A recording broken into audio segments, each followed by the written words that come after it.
proof of a world government conspiracy is uncovered on our Seeing is Believing tour of 5 U.S. cities, starting with Denver, Colorado. Denver, Colorado is home to America's largest airport called the Denver New World Airport. The airport was built by Freemasons in 1995 and features a Freemasonic dedication capstone in the atrium. A time capsule is buried underneath the stone to be opened in the year 2094. The New World Denver Airport has a swastika-shaped runway. There is reportedly a deep underground military base beneath the airport, with miles and miles of secret subterranean tunnels connected to a large network of underground cities. As passengers drive up to the main airport terminal, they are greeted by a sinister-looking 32-foot-high fiberglass blue stallion with veins popping out of its body and demonic eyes that glow bright red. Not exactly a calming influence for travelers who are already spooked about getting on a plane. The sculpture is believed to symbolize the pale horse of the apocalypse mentioned in the Bible, whose name is Death.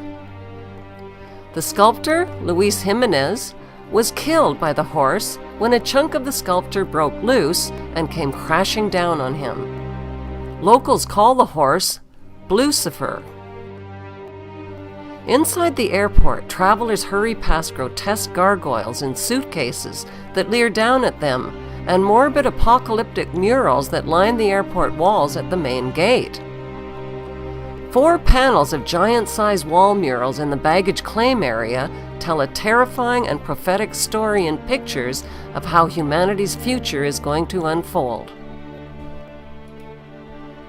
The first mural reveals a horrific Darth Vader-like figure wearing a Nazi general uniform and a gas mask. The gas mask indicates that the next war will use depopulating biological or chemical agents. The white dove that he is killing symbolizes peace. On the right are destroyed buildings reminiscent of the Twin Towers. The Nazi general's scimitar sword has been swished through the air, leaving behind a rainbow chemtrail that poisons the air and ethnic population below it. On the left is an endless line of weeping women refugees holding dead babies. There is no trace whatsoever of violence to the dead children, who appear to have died from the deadly gas of the toxic rainbow. Why are there no men present? Presumably, they have all been killed. The Nazi general's scimitar sword that destroys peace is a symbol used by the Shriners, who are Freemasons. Freemasonry is a fraternity within a fraternity. Outwardly, it is a friendly charitable organization that conceals an inner brotherhood of the 33rd degree elect. The next airport mural shows a forest and a city in flames. The world's endangered animals and plants are extinct: buffaloes, whales, leopards, elephants, and sea turtles. The sickly haze and leaping flames suggest a nuclear or biochemical devastation. Children are the only survivors, and they are weeping over 3 open caskets of an African girl on the left, a native girl in the center, and a white Judeo-Christian girl on the right. They represent the death of the old black, red, and white root races to make way for the New World race. The dead white girl in the coffin holds a Bible and a yellow Judan star, which was used by the Nazis to identify Jews. It symbolizes the death of Judeo-Christian beliefs. Another child holds a Mayan tablet depicting the end of the Mayan calendar and the end of the world as we know it. In the third mural, the apocalyptic war has ended. Children of all nations are joyfully giving up their nation's sovereignty to the blonde-haired, blue-eyed German boy at the center. They are all turning over their weapons wrapped in their country's national flag to the German boy. The Bavarian jacket leaves no doubt whatsoever that the blonde-haired, blue-eyed boy is German. He symbolizes the Bavarian Illuminati. With an iron fist, the German boy destroys the weapons of war symbolized by the Nazi general's sword. The German boy uses a hammer, which symbolizes the hammer and sickle of communism. In the foreground, the Nazi general is dead, with doves of peace perched on his corpse. The German boy symbolizes a world leader and savior who brings peace through communism to a devastated world. Who is this boy that the world gives up their flags and weapons to? We know he is German, with blonde hair and blue eyes, like Prince William, who posed as a boy for this Papua New Guinea stamp. Prince William's father is the son of Prince Philip and Queen Elizabeth, whose surnames were changed to cover up their German identities. Prince William's mother, Diana, was allegedly the daughter of James Goldsmith, a German Jew. In the fourth mural, the earth is restored, including the endangered species, the land and water. This future world is populated not by adults, but by parentless children. What happened to the adults?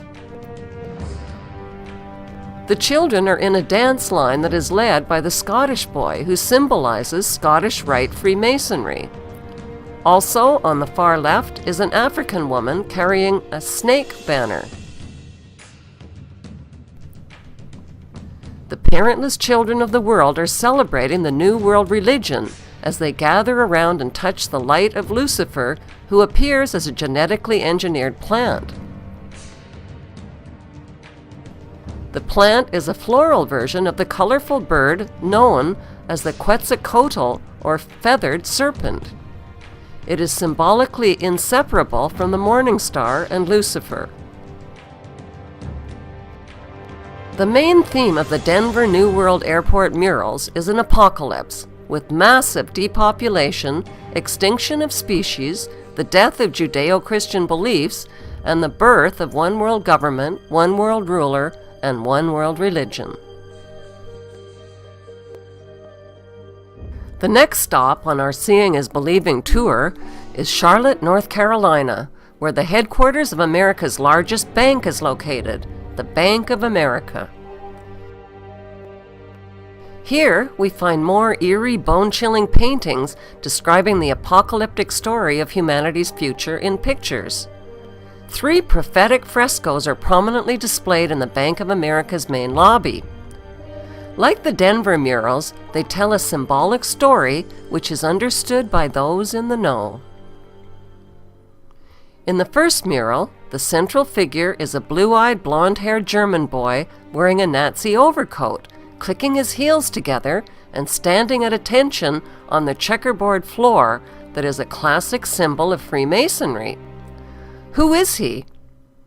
He is the same boy found in the Denver Airport mural, but he is older in this continuation mural. Notice the phallic hand gesture in the comparison photo of the young, blonde-haired, blue-eyed Prince William. Similarly, the boy in the mural has a subliminal erect phallus on his Nazi overcoat, symbolizing power. By erasing the boy's right arm, it becomes clear that the flames of the burning bush are shaped like a hand, and the bush itself is shaped like an arm that is positioned at the boy's shoulder. It now becomes obvious that the German boy is making a straight-arm Nazi salute.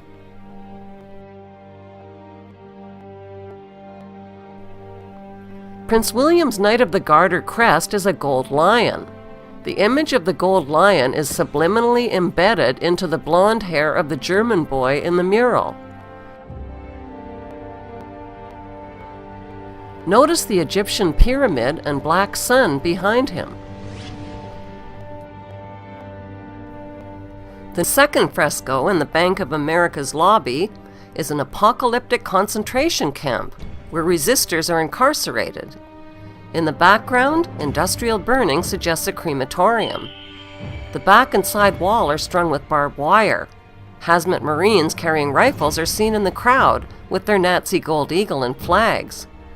Notice the person wearing the white hazard protection gear. The hazard protection gear symbolizes a pandemic, biochemical, or nuclear warfare. This is the same apocalyptic theme found in the Denver mural, in which the Nazi general is wearing a gas mask. Overhead, the elite are hovering and celebrating like gods, circling free and naked in their wealth and power. They are energized by the chaos below, where the world population is trapped in their net. All races and creeds are caught in the net of riots and protests, including a Catholic bishop, a nun, and a handcuffed man. The protest signs are blank, implying they have no voice. The street signs are also blank, implying there is nowhere to go. The last fresco has a mission accomplished theme. It illustrates the post-apocalyptic rebuilding era that creates order out of chaos. The red dragon in human form is etched into the hillside at the top of the fresco. He sleeps peacefully while the miners serve him. These miners are a reminder of the internationally televised Chilean mine disaster and rescue in 2010. 33 miners were rescued in a ceremonial raising of the phoenix. The ritual was an announcement to 33rd degree Masons that Lucifer is rising. The date of the rescue ritual was October 13, 2010, which is 13-10-10. 13-10-10 adds up to 33. Where did the Chilean president travel to the day after the rescue ritual? Buckingham Palace. He personally delivered a mine rock to the Queen that had been raised from the mine as a symbol of the risen phoenix. This president has met the Queen at London's Buckingham Palace. I brought a gift for you. This is a piece of rock that was brought by a miner. Sebastian Pinera presented the monarch with a souvenir from the San Jose mine, where 33 of his countrymen were trapped for 69 days. Mr. Pinera, who was given 33 bottles of real ale by David Cameron, said the rock was brought up by the second miner to be rescued.